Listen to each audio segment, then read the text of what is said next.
واختار موسیٰ سے شروع ہوگا۔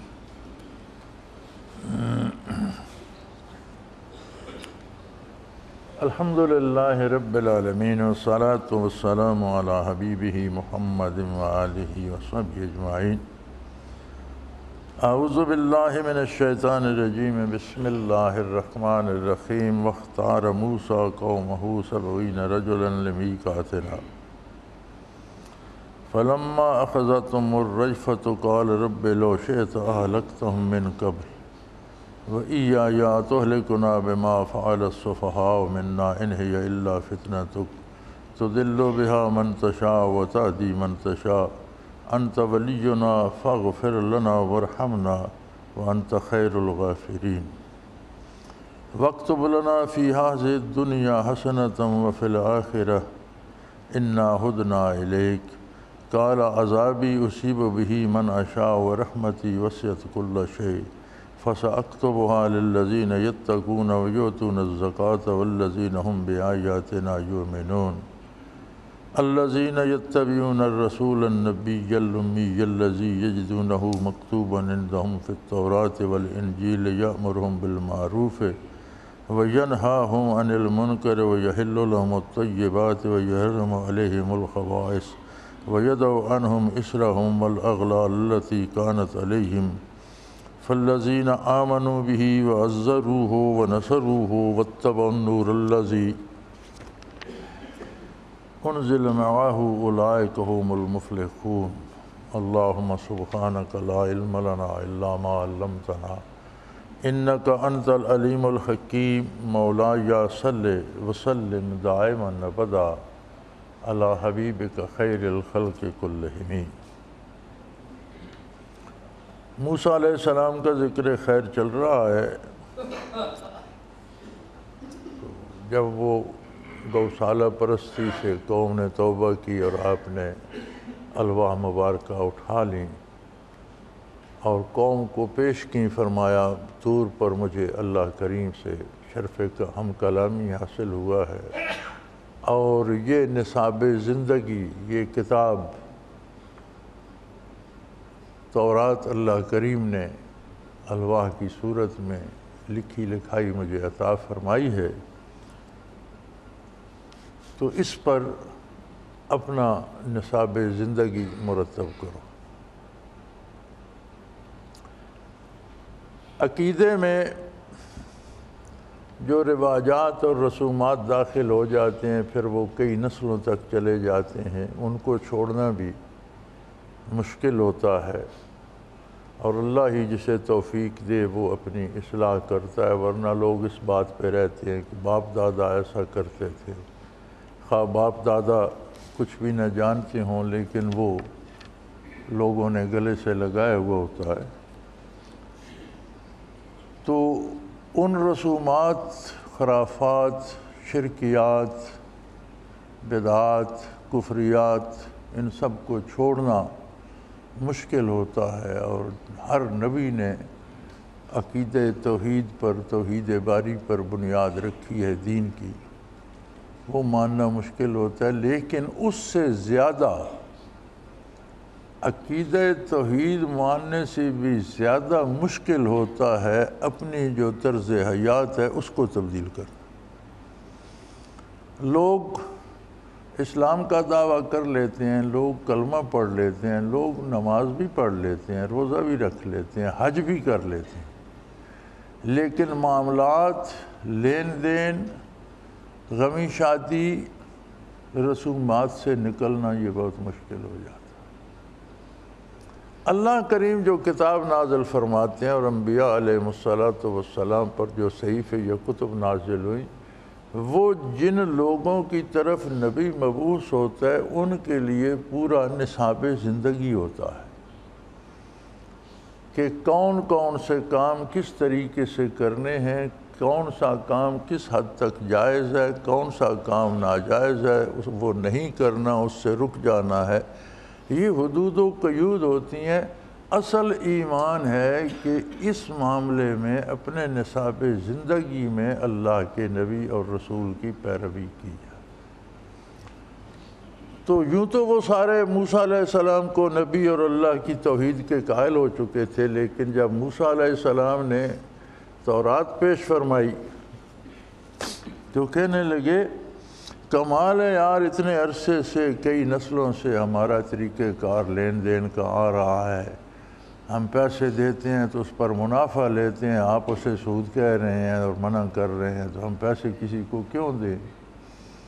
اور اس طرح کے جو معاملات ہیں، جس طرح اب ہم لوگوں نے سود کا نام منافع رکھ لیا ہے اور کھائے جا رہے ہیں، اور سارا دن ٹی وی چینل اس کی تشہیر کرتے ہیں کہ وہاں سے 8% ملتا ہے، وہاں سے 9% ملتا ہے، ہر مہینے ملتا ہے، ہر دوسرے مہینے ملتا ہے۔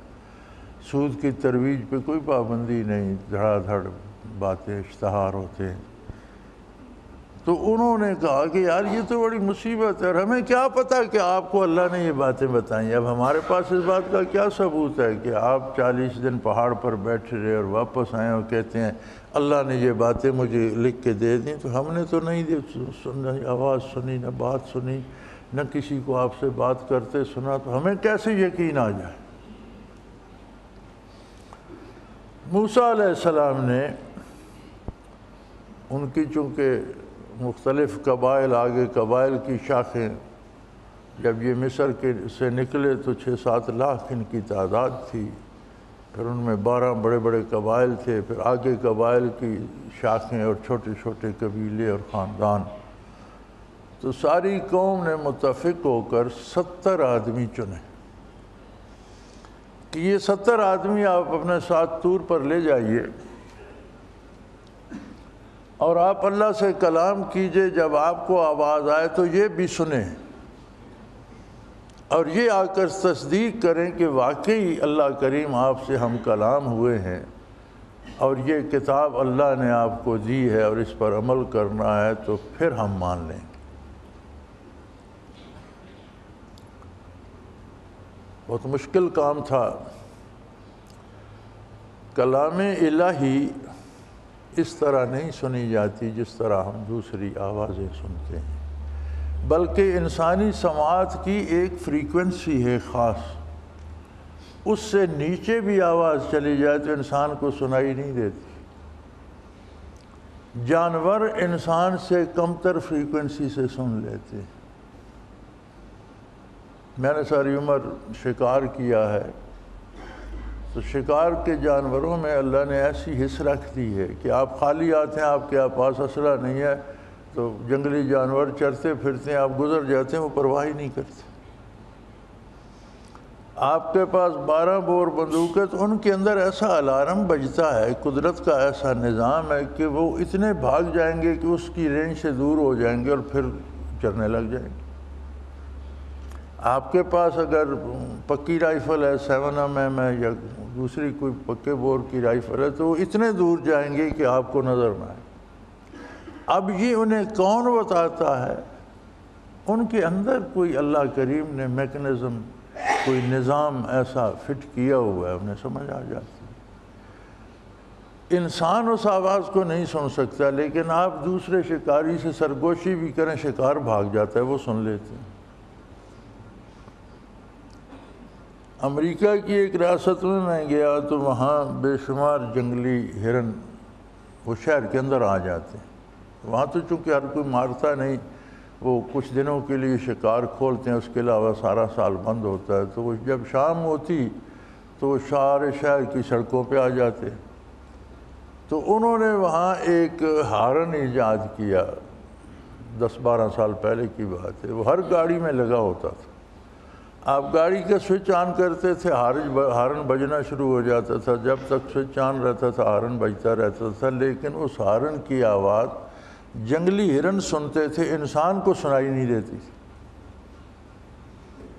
تو انسان کی سننے کی، سماعت کی ایک خاص قوت ہے، ایک درجہ ہے، ایک لیول ہے۔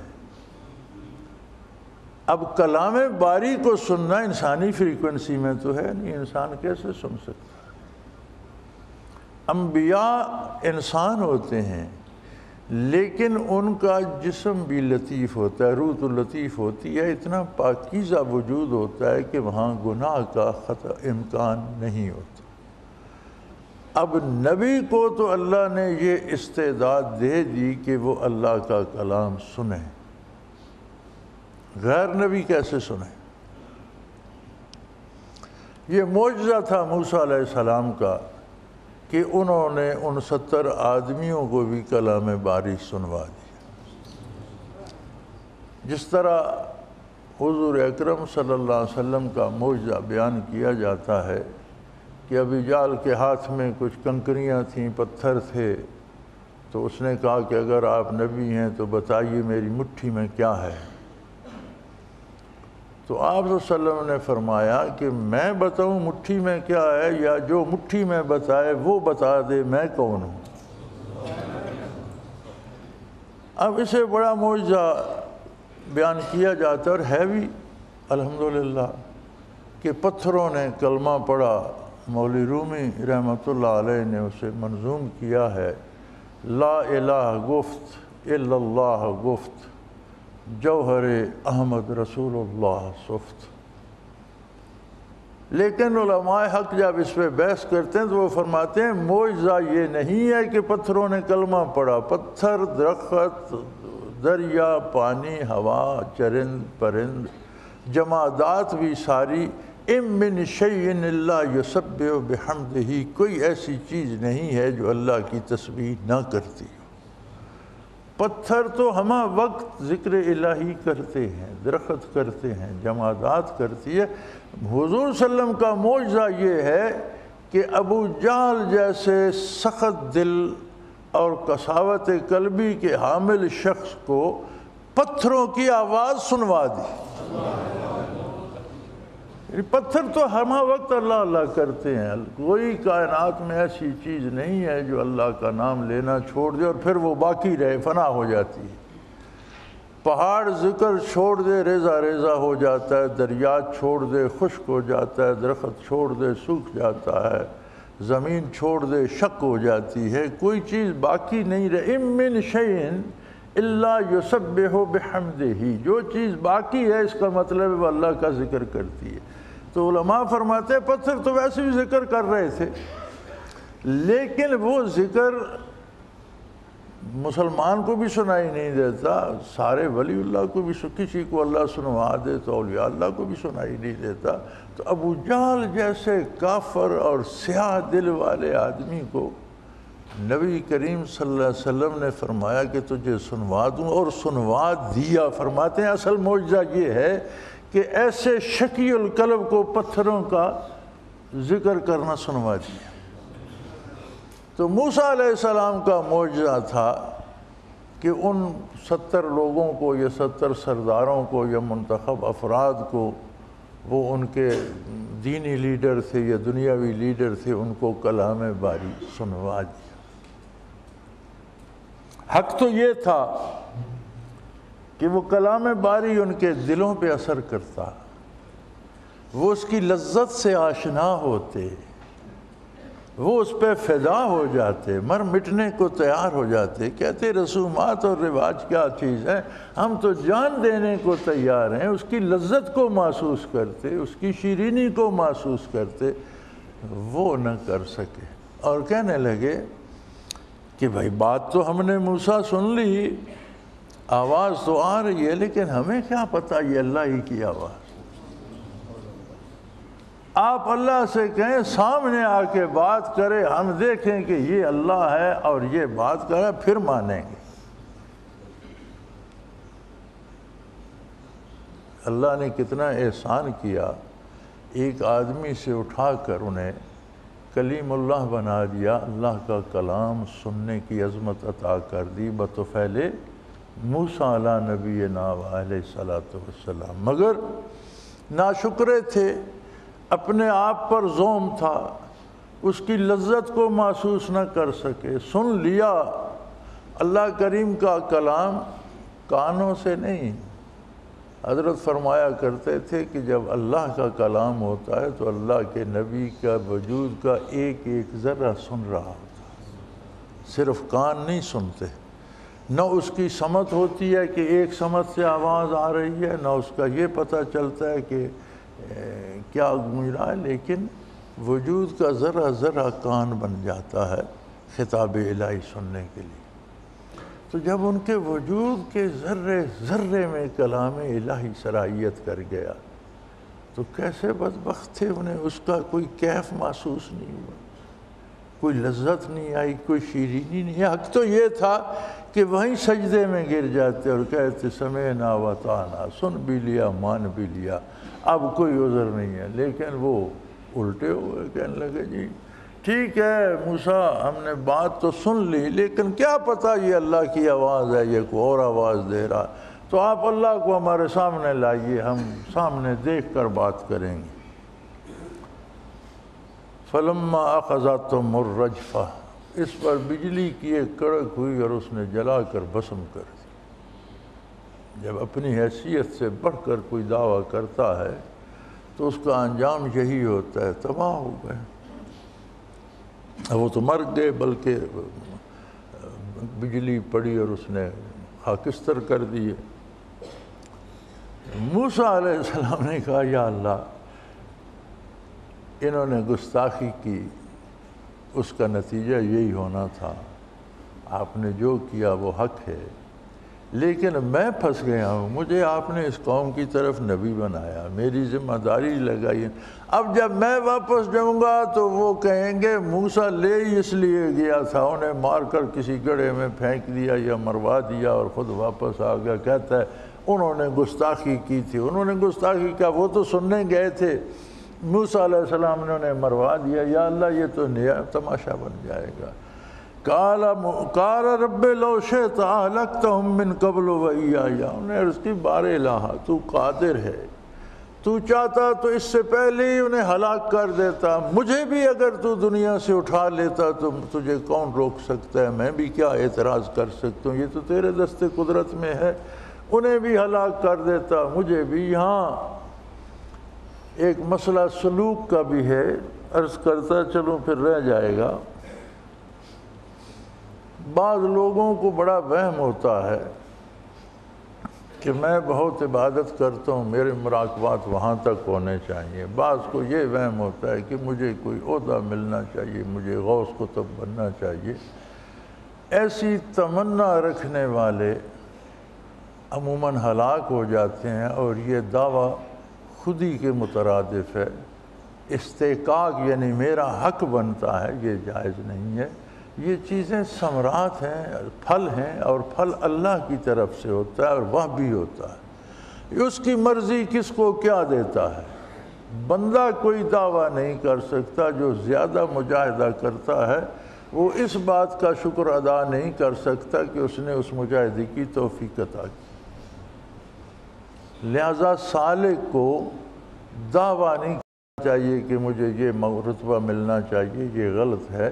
یہ مراقبہ، یہ انعامات اللہ کی طرف سے عطا ہوتے ہیں، جسے وہ چاہتا ہے جب چاہتا ہے عطا فرما دیتا ہے۔ تو انہوں نے اپنی ہستی سے بڑھ کر دعویٰ کیا کہ اللہ کو دیکھیں گے، سنیں گے، تب مانیں گے۔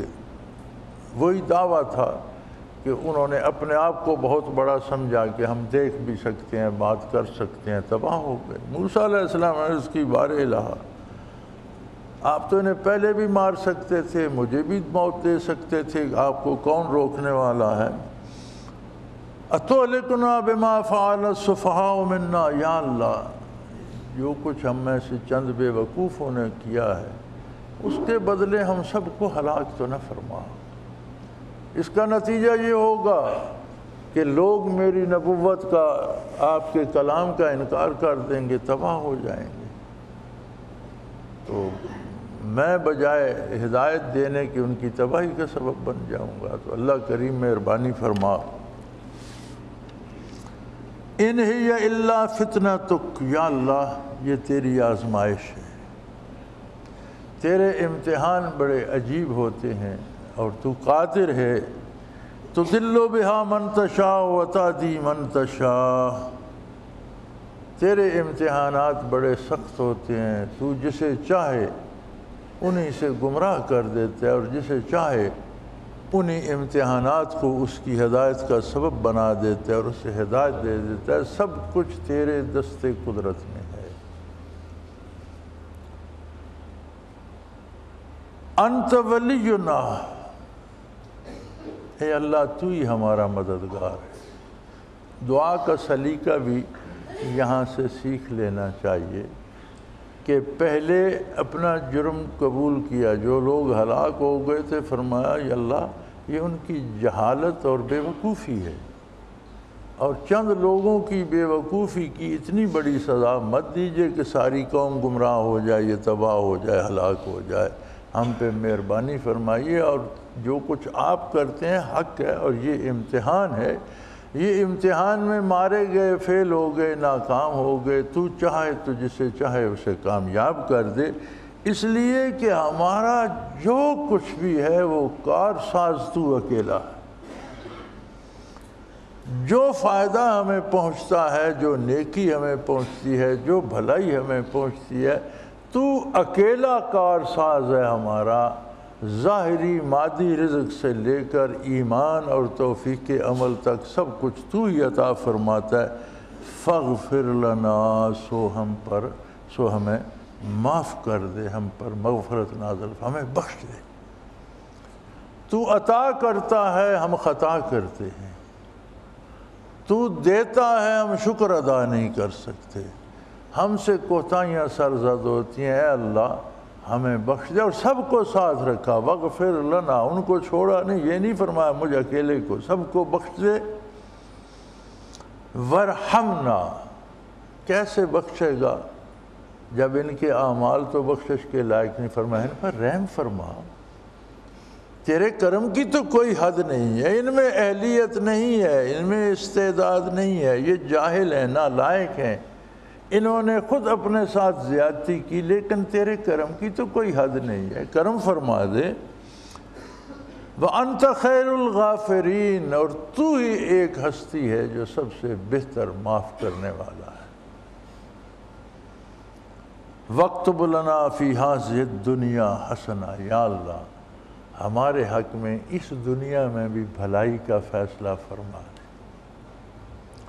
ہمارے ہاں ایک رواج ہو گیا ہے، جو حالات یہ کہتے ہیں کہ دنیا کوئی حیثیت نہیں دنیا کی، اور دنیا کو نہیں لینا چاہیے، اور دنیا یہ ہے اور وہ ہے، لوگوں کو سکھاتے ہیں نہیں لینا چاہیے، خود جمع کرتے رہتے ہیں، دکھاوے کے لیے پھٹے ہوئے کپڑے پہن لے۔ ایک حضرت ہوتے تھے، وہ اچھے بھلے نئے کپڑوں پر پیبند لگائے ہوئے ہوتے تھے لوگوں کو دکھانے کے لیے۔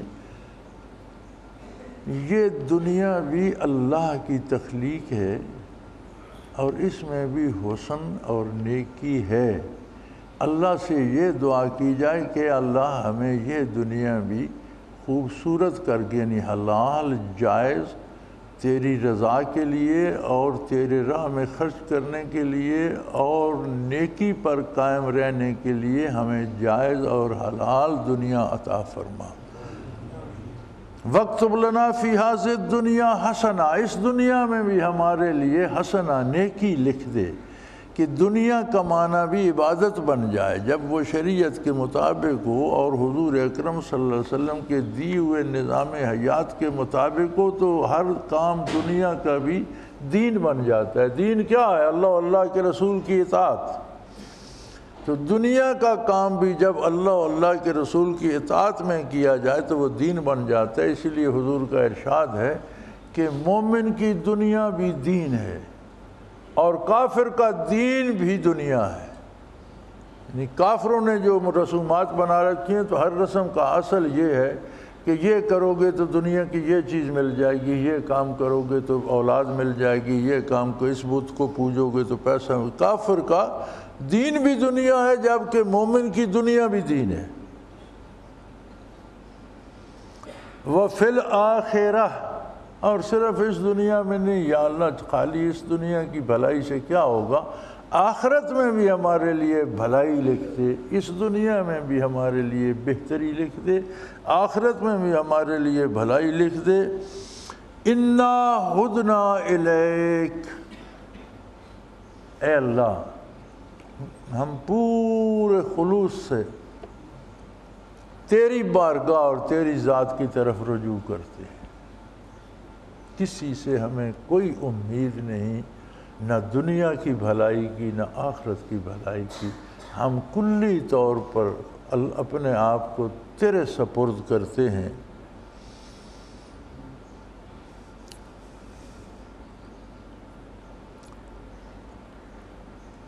اب یہ سلیقہ دعا کا سکھا دیا کہ اپنا جرم قبول کرے بندہ، اپنی کمزوری کا اعتراف کرے، اللہ سے مغفرت چاہے، دنیا اور آخرت دونوں کی بھلائی چاہے، اور اس کے بعد اللہ کی شان بیان کرے، اس کی تعریف کرے، اور اللہ قبول فرماتے ہیں۔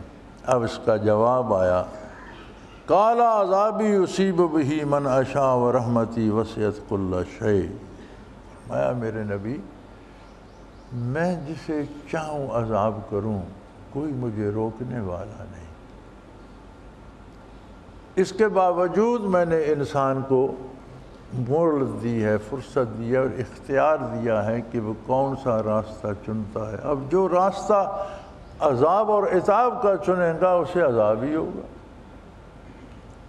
اور میری رحمت ان رحمتی وسعت کل شیء، کوئی چیز میری مخلوق میں ایسی نہیں جو میری رحمت سے متجاوز ہو، کسی کے گناہ میری بخشش کو عاجز نہیں کر سکتی، کوئی جرم ایسا نہیں جو میں معاف نہیں فرما سکتا۔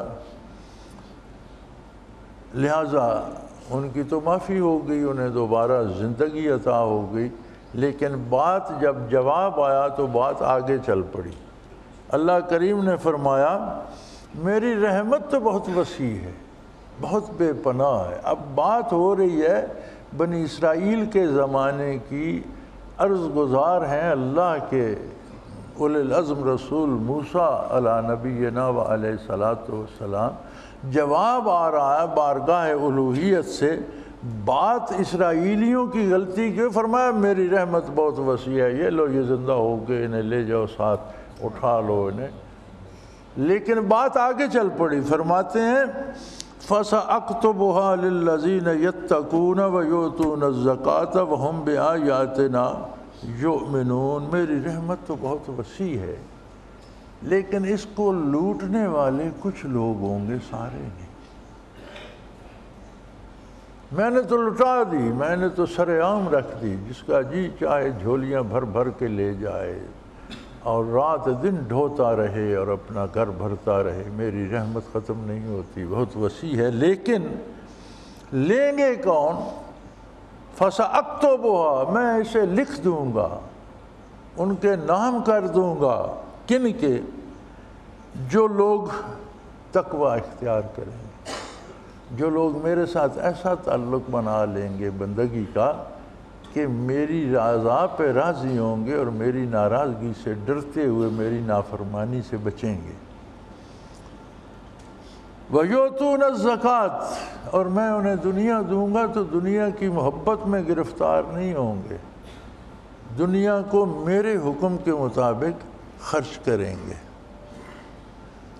وَالَّذِينَ هُمْ بِآيَاتِنَا يُؤْمِنُونَ، اور وہ میری آیات کو ماننے کا حق ادا کر دیں گے، میرے ارشادات پر چوں چرا نہیں کریں گے، صرف بات سنیں گے اور اس پر سراپا عمل بن جائیں۔ یا اللہ وہ لوگ کون ہوں گے، اتنے خوش نصیب کون ہوں گے؟ بات بنی اسرائیل سے اور موسیٰ علیہ السلام سے ہو رہی۔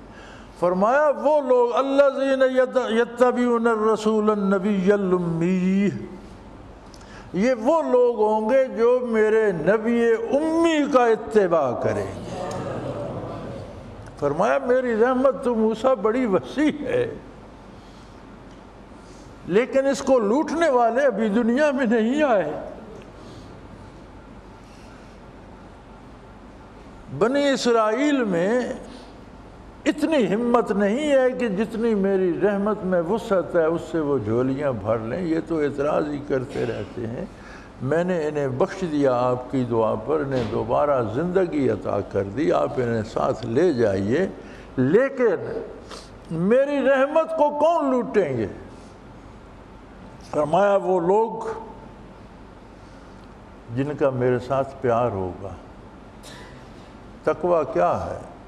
اللہ کریم سے ایک بندگی کا تعلق جس میں اللہ کی نافرمانی نہ کی جا سکے، رک جائے بندہ کہ میرا تعلق خراب ہوگا، میرے رشتے میں دراڑ آ جائے گی۔ وہ جو کسی نے کہا تھا نا، رشتہ الفت کو ظالم یوں نہ بے دردی سے توڑ، رشتہ الفت کو ظالم یوں نہ بے دردی سے توڑ، جڑ تو پھر یہ جائے گا لیکن گرا رہ جائے گا، پھر جڑ جائے گا، پھر توبہ کر لینا، لیکن درمیان میں ایک گرا آ جائے گی،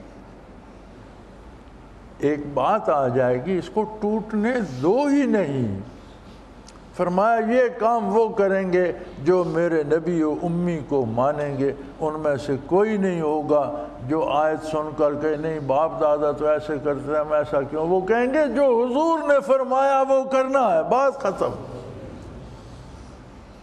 فرمایا یہ بنی اسرائیل تو اعتراض کر رہے ہیں نا ہر بات پر، ایسے لوگ بھی چشم فلک دیکھے گی، یار حد ہو گئی، صدیوں بعد حضور مبعوث ہوئے صلی اللہ علیہ وسلم، کئی صدیوں بعد، 500 سال کا عرصہ تو عیسیٰ علیہ السلام اور حضور علیہ السلام کے درمیان ہے، عیسیٰ علیہ السلام اور موسیٰ علیہ السلام کے درمیان کتنا وقفہ ہے۔ اس وقت اللہ کریم آپ کے متبعین کی تعریف موسیٰ علیہ السلام کو سنا رہے ہیں، اور آج کے لوگ صحابہ کرام پہ اعتراض کرتے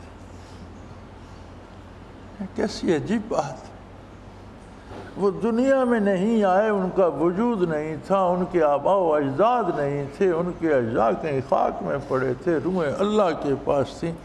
اللہ اس وقت اپنے اولی العزم رسول کو بتا رہا ہے کہ یار میری رحمت تو میرے نبی بہت وسیع ہے، لیکن ہر ایک کے بس میں جھولیاں بھرنا نہیں، ہر ایک میں یہ استعداد نہیں ہے، ہر ایک کلی طور پر میرے سامنے سرنڈر کرتا نہیں ہے۔ کوئی کہتا ہے ہمارا رواج یہ تھا، کوئی کہتا ہے میرے خاندان کی یہ بات ہے، کوئی کہتا ہے میرے باپ دادا کی بات ہے۔ ایسے لوگ بھی چشم فلک دیکھے گی جو صرف میرے نبی کے لب مبارک ہلیں گے وہ سراپا عمل بن جائیں گے، جان دینی پڑے گی دے دیں گے، اف نہیں کریں گے، وہ ہوں گے میرے نبی امی کو ماننے والے، میرے نبی کے صحابہ۔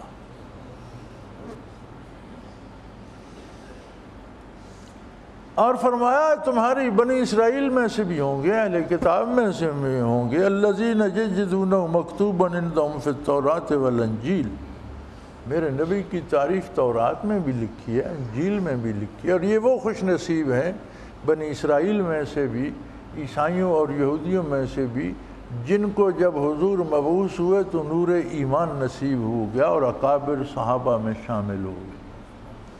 فرمایا کچھ لوگ ان میں سے بھی اس سعادت کو پائیں گے، لیکن یہ لوٹیں گے وہ لوگ جو میرے نبی کی اطاعت کریں گے۔ اب ایک بات صاف ہو گئی کہ اللہ کی رحمت بہت وسیع ہے، دنیا کی ہر شے اس کے اندر ہے۔ ہم کیا کرتے ہیں؟ ہم کہتے ہیں اللہ معاف کرنے والا ہے، یار چھوڑو، کوئی نمازیوں کو ہی بخشے گا، کیا کرنا ہے نماز پڑھ کے، یعنی خزانہ بہت بڑا ہے، ہم نے اس سے وصول کر کے کیا کرنا ہے، خود چل کر ہمارے گھر پہنچ جائے گا۔ کبھی ایسا ممکن ہوا؟ دنیا میں تو ہم یہ کام اپلائی نہیں کرتے، صرف دین میں کرتے ہیں۔ اور پھر ماننے والے تو وہ لوگ تھے جنہوں نے جانیں دیں، گھر دیے، مال دیے، اولاد قربان کر دی۔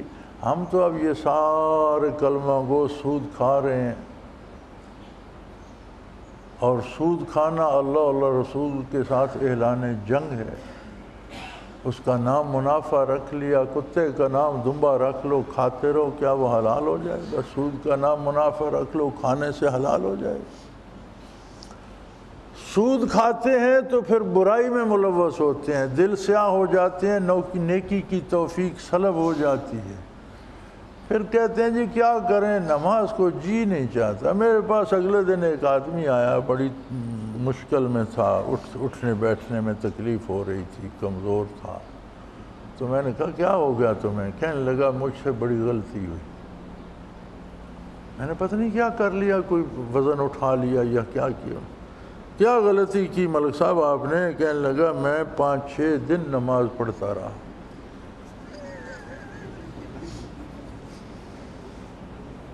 کہنے لگا مجھ سے بڑی غلطی ہوئی, میں 5-6 یہ واقعہ ہے, عجیب بات ہے, میں 5-6 دن تک نماز پڑھتا رہا, بس میرا یہ حال ہو گیا, میں اٹھ بیٹھ نہیں سکتا. میں نے کہا آپ اللہ کی مرضی, ہم تو پڑھتے ہیں ہمیں شفا ہو جاتی ہے, آپ نے پڑھا بیمار ہو گئے. اللہ ہی جانے ایسا کیوں ہوتا ہے. تو فرمایا الذین یتبعون الرسول النبی الامی الذی یجدونہ مکتوبا عندہم فی التوراۃ والانجیل, جو اتباع کریں گے. یتبعون, جو اپنی رائے چوں چرا نہیں, بلکہ قرآن نے دوسری جگہ کہا ہے کہ اللہ کا رسول جو فیصلہ فرما دے, کسی مومن مرد اور عورت کو یہ زیبا نہیں ہے کہ وہ دل میں بھی اس کے خلاف کوئی خیال لائے کہ یہ فیصلہ صحیح نہیں ہے. دل میں بھی ایسا خیال آنا حرام ہے. اب ہمارے سامنے ہماری عملی زندگی بھی ہے اور اسوہ حسنہ رسول اللہ صلی اللہ علیہ وسلم کا بھی ہے. مجھے بھی آپ کو بھی ہر ایک کو دیکھنا یہ ہے کہ میں اس پر کتنا عمل کر رہا ہوں.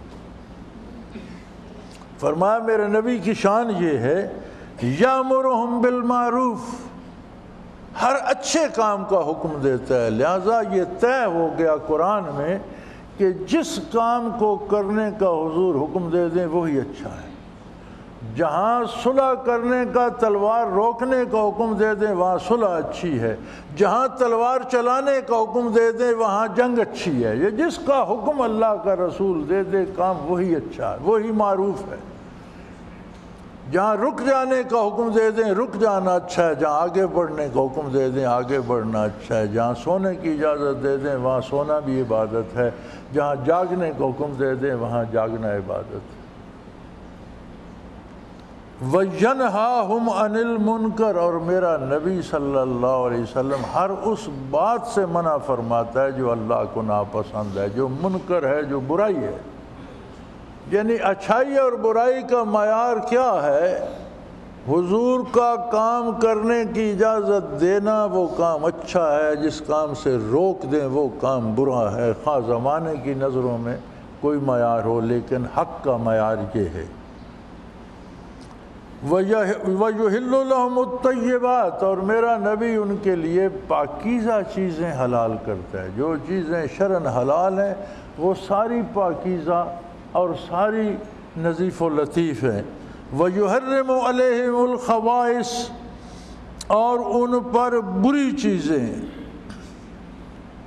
خبیث چیزیں, ناپاک چیزیں ان پر حرام فرماتا ہے, ان کو ناپاک چیزوں سے روکتا ہے. وَيَدَعُ عَنْهُمْ إِسْرَهُمْ, اور ان پر جو بوجھ لدے ہوئے ہیں وہ اتارتا ہے. بوجھ کیا ہیں؟ باپ دادا کی پیروی, رسومات اور رواجات, یہ بوجھ ہیں. یہ شادی پہ آپ دیکھ لو, ایک غریب آدمی کو وہ کتنا وہ زمینیں گروی رکھتا ہے, ادھار لیتا ہے, سود پر لیتا ہے, صرف اس لیے باپ دادا کا نام ہے. یار لوگ کہیں گے اس نے شادی, کہ خاک باپ دادا کا نام ہے بھئی, جتنی حیثیت ہے اتنے پاؤں پھیلاؤ. یہ بوجھ میرا نبی اتار دیتا ہے, اور جو توق ان کے گلے میں تھے وہ کاٹ دیتا ہے. وَالْأَغْلَالَ الَّتِي كَانَتْ عَلَيْهِمْ, اب فرمایا خوش نصیب کون ہے موسیٰ؟ خوش نصیب وہ ہیں فَالَّذِينَ آمَنُوا بِهِ, جن لوگوں نے میرے نبی کے ساتھ ایمان قبول کیا, میرے نبی کی ہر بات کو جزو ایمان بنایا اور اپنے عمل کو اس کے مطابق ڈھال لیا. وَأَزَرُوهُ